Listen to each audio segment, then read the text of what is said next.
लोकसभा में पास होने के बाद वक्फ संशोधन विधेयक 2025 को राज्यसभा में पेश किया गया है। केंद्रीय अल्पसंख्यक कार्य मंत्री किरेन रिजिजू ने बिल को संसद में पेश किया। दरअसल करीब 12 घंटे लंबी बहस और तीखी नोकझोंक के बाद वक्फ संशोधन विधेयक 2025 को कल देर रात लोकसभा में पास किया गया। इस विधेयक के पक्ष में 288 वोट पड़े, जबकि विपक्ष में 232 सांसदों ने मतदान किया। ये विधेयक वक्फ संपत्तियों के प्रशासन और प्रबंधन को बेहतर करने के मकसद से लाया गया। अब इसे लेकर एनडीए सरकार और विपक्षी दलों के बीच तीखी बहस देखने को मिल रही है, जब सभी की नजरें राज्यसभा पर टिकी है। हम लोग ने संरक्षण भी दिया है कि वक्फ बाय यूजर में जो वक्फ प्रॉपर्टी ऑलरेडी रजिस्टर्ड है, जो सेटल्ड केस है, हम उसको रेट्रोस्पेक्टिव जाकर के उसको हम छेड़छाड़ नहीं करेंगे। ये प्रोस्पेक्टिव इफेक्ट होगा। हाँ, अगर कोई डिस्प्यूटेड है, कोर्ट में पेंडिंग है, बातचीत चल रहा है, डिस्प्यूटेड है, तो जाहिर सी बात है सर कि कोर्ट का अधिकार को तो हम यहां खत्म नहीं कर सकता है। तो इसीलिए unless the property is disputed, all those land, those property, work property which are registered, which has a proper documentation, they will remain so। और इसका अधिकार राज्य सरकारों का है।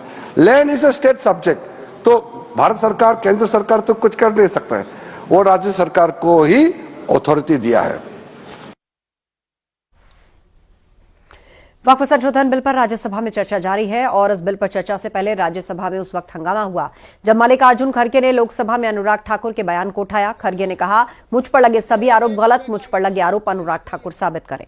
कल लोकसभा में अनुराग ठाकुर ने खड़गे पर सवाल उठाए थे, आरोप लगाए थे, जिसके बाद में संसद के रिकॉर्ड से उसे हटा दिया गया है।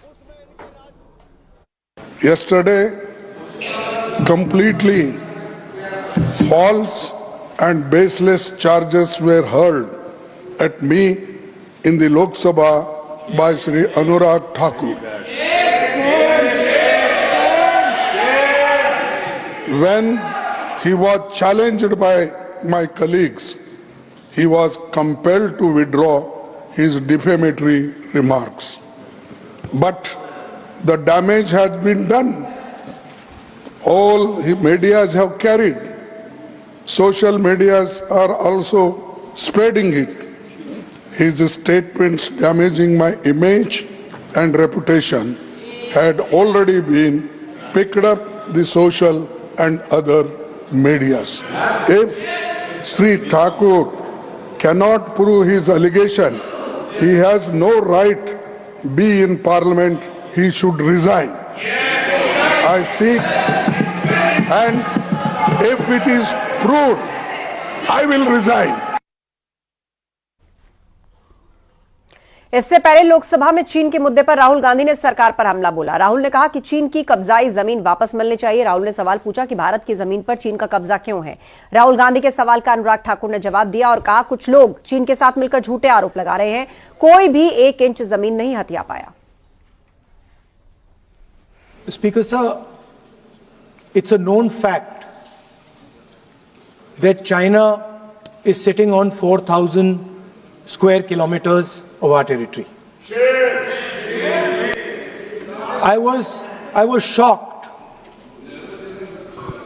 some time back to see that our foreign secretary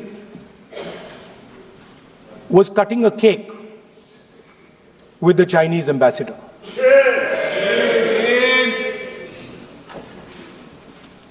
The question is, what exactly is happening to this territory? 4,000 kilometre हैं, 4,000 किलोमीटर चाइना ने ले लिए हैं और हमारे फॉरेन सेक्रेटरी उनके एम्बेसडर के साथ केक काट रहे हैं। कौन सी मजबूरी थी जब एक्साइज चीन का एरिया किसके समय वो चीन ने हथिया लिया? किसकी सरकार थी? कब हिंदू चीनी भाई भाई कहते रहे और पीठ पे छुरा घोंपने का काम किया था? किसकी सरकार थी? कौन वो नेता थे जो डोकलाम की घटना के समय चाइना के अधिकारियों के साथ चाइनीज सूप पीते रहे और सेना के जवानों के साथ जाकर खड़े नहीं हुए? वो कौन सी फाउंडेशन है जिसके चाइना के अधिकारियों से पैसा लिया गया और आज तक जवाब नहीं दिया गया? क्या राजीव गांधी फाउंडेशन ने वो पैसा लिया था? तो क्यों पैसा लिया था? किस काम के लिए पैसा लिया था? आज मोदी जी की सरकार में हम ये कह सकते हैं, डोकलाम की घटना के समय भी मुंह तोड़ जवाब दिया तो भारत की सेना के जवानों ने चीन के सैनिकों को दिया है। प्रधानमंत्री जी स्वयं सीमा पर भी गए, सेना का मनोबल बढ़ाया। रक्षा मंत्री जी गए, 1 इंच जमीन भी भारत की कोई नहीं हथिया पाया तो भारत की सेना ने वो करके दिखाया, तो मोदी सरकार में करके दिखाया है। कुछ लोग चीन के साथ मिलकर झूठे आरोप लगाते हैं और अपनी राजनीतिक रोटियां सेकते हैं। ये केवल राजनीति करते हैं, इनको कुछ नहीं मिलने वाला, इनको